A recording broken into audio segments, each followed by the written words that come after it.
Hey, how you doing? This is Adam Post. Hey, so Elon Musk very recently sent an ultimatum to his employees saying they need to commit to hardcore Twitter 2.0, or take severance and leave the company. So what he's looking for is he's looking for the people who are really focused on working really hard to get Twitter where he wants it to be. But there's a little bit more to that.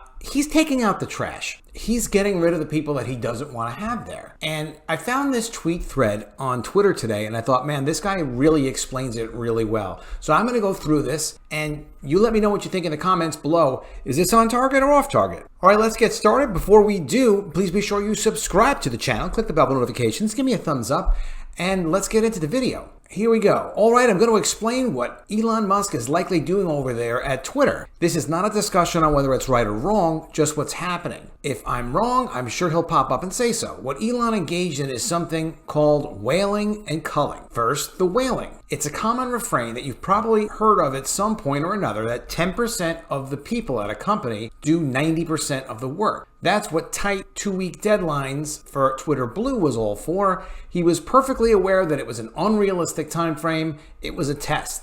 And you have to know, obviously Elon Musk has been working with designers, coders, people in every facet, engineering for Tesla and SpaceX. He knew what to expect. By pushing for such an extremely tight deadline, Elon got to see who's actually doing work and who is resting on their laurels. Furthermore, it proved who could actually perform under extreme pressure. You know, the whole get this done or you're fired level of pressure. Hence, Elon was looking for the whales at the company, the heavy-hitting, actually producing and hard people who've been there for a while. When the whales don't have to carry dead weight, they perform like the equivalent of 10 people. So the point about the dead weight is the people who don't produce, the people who don't have the talent, aren't slowed down because of other weak links in their chain of production. Second is the culling. When you've got 90% of the people not performing, they're actually negatively impacting the 10% who are performing above and beyond. And that's why the layoffs happen. Paraphrase, things are going to change around here, so get on board or get out. If you think about it, it's the weak link in any chain that determines the strength of the chain. It doesn't matter how strong all the pieces are. It matters how weak the weakest link is.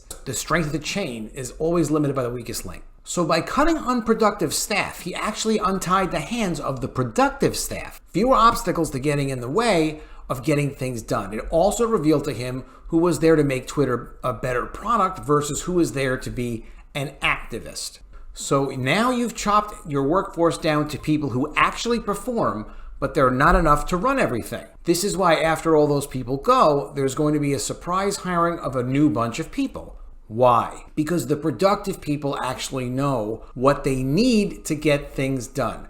Don't be surprised if the people that are left get to be part of the interviewing process for the new people. They'll be looking for efficiency and people who don't take their jobs and make them more difficult. So they'll get people that complement their skill sets, and these are proven people. So when you continually slice away at the bad portions of something, all that you're left with is one of two potential outcomes. One, nothing usable, it was rotten to the core. Two, something substantially good that you can salvage and build on. Elon's gambling on number two. And it's not much of a gamble because Twitter as it is not sustainable. He's got to get rid of the bad people and he's got to supercharge the good people. This is what he was talking about with Twitter 2.0. It's likely not a new Twitter, not for us users. It's a new Twitter internally. How things get done, how things get rolled out, building the company with productive and more efficient people. What he's saying here is take a look at the reactions. The people that are staying at Twitter are hunkering down and working hard.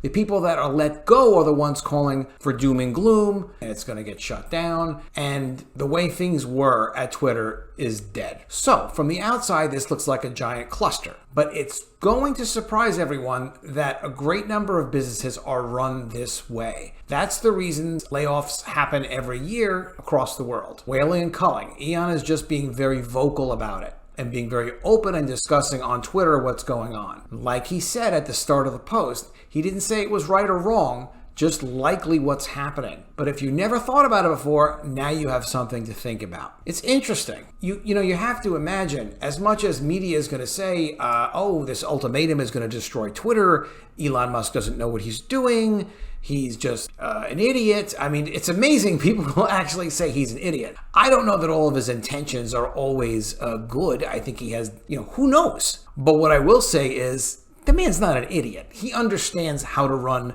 productive engineering and coding teams from all of his experience. They're using artificial intelligence in everything now. They're certainly using it in Tesla. I think he knows how to get rid of bad people and how to bring in good people, and ultimately how to take out the trash. Let me know what you think of all this in the comments below. I get a lot of great comments. I try to read every one. I get a lot of good ideas from them, good conversations. Please be sure you subscribe to the channel, click the bell for notifications, give me a thumbs up, and I'll see you again soon with another video. And if I don't see you, I will miss you.